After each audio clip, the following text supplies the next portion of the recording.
We're starting inside the greenhouse today, doing a very simple job. We're going to do some thinning. Whenever you start from seed, you're always going to have this problem, no matter how careful you are. These are mustard greens, and the seeds are very small. I tried to do just one, but I probably got to the last 4 of these and just like, I'll put the rest of them in here. And we're going to transplant them into this bigger container. And I'm using a medium now that I've really fallen in love with called pit moss. It's locally made. You might have saw it on Shark Tank.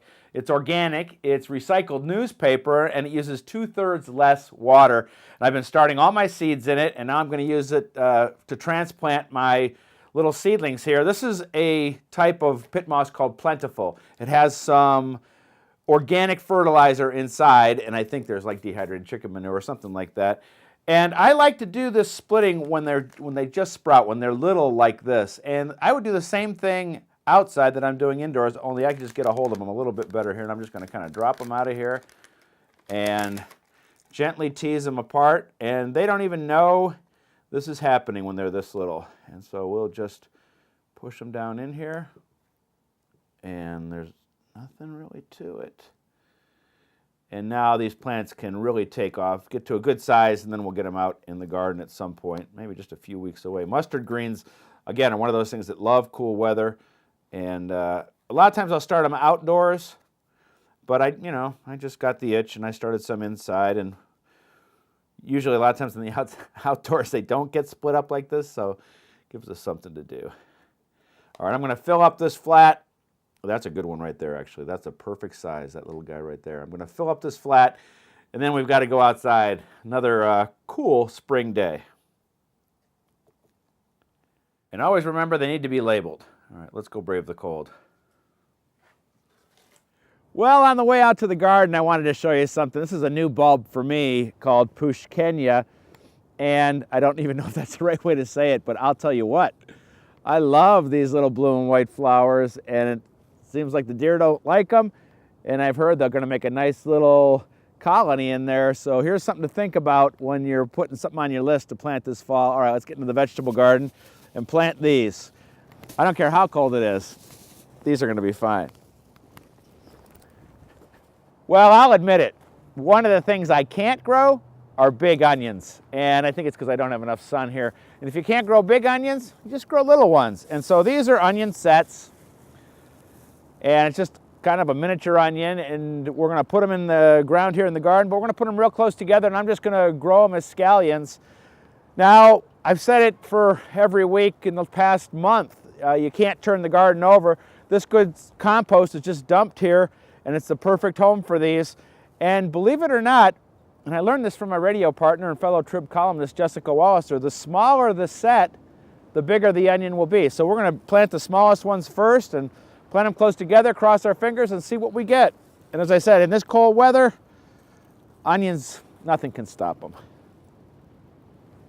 And they're going to be happy in this compost, that's for sure. We're going to mix up the colors. And nothing bothers onions. Nothing is going to eat onions. I'm kind of making a little grid pattern here between the rows. And we'll start off just by eating the greens probably in just a few weeks. These are actually sets that were a gift from a friend who bought too many, and I think even with what he gave me, I'm going to have too many. And if we have any left over, I just kind of stack them all together like I do with the garlic, and they'll make little greens, and they're very sweet and tender. Look at that already, sprouting. Of course, they've been sitting in a bag with a bunch of my books for about 2 weeks. I can remember at my first garden, planting onion sets, getting them to come up, and my neighbor had a mule. I looked out the back door. The mule got away and ran through all my onions. They were okay, though. Most of them, anyway.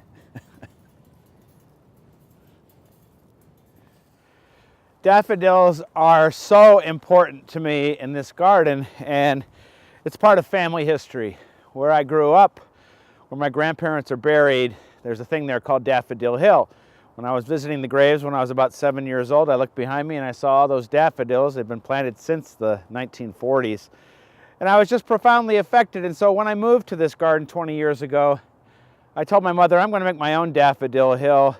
And so over the years, I've added hundreds and hundreds wherever I can. They come and go. You never know how long they're going to last.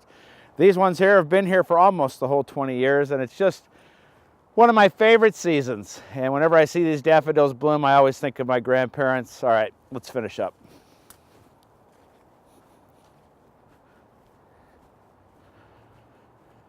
Well, check this beautiful bird bath out. I was at a speaking engagement over the weekend, and I just fell in love with this locally made, handcrafted, beautiful bird bath, and I put it here close to the bird feeders right behind us.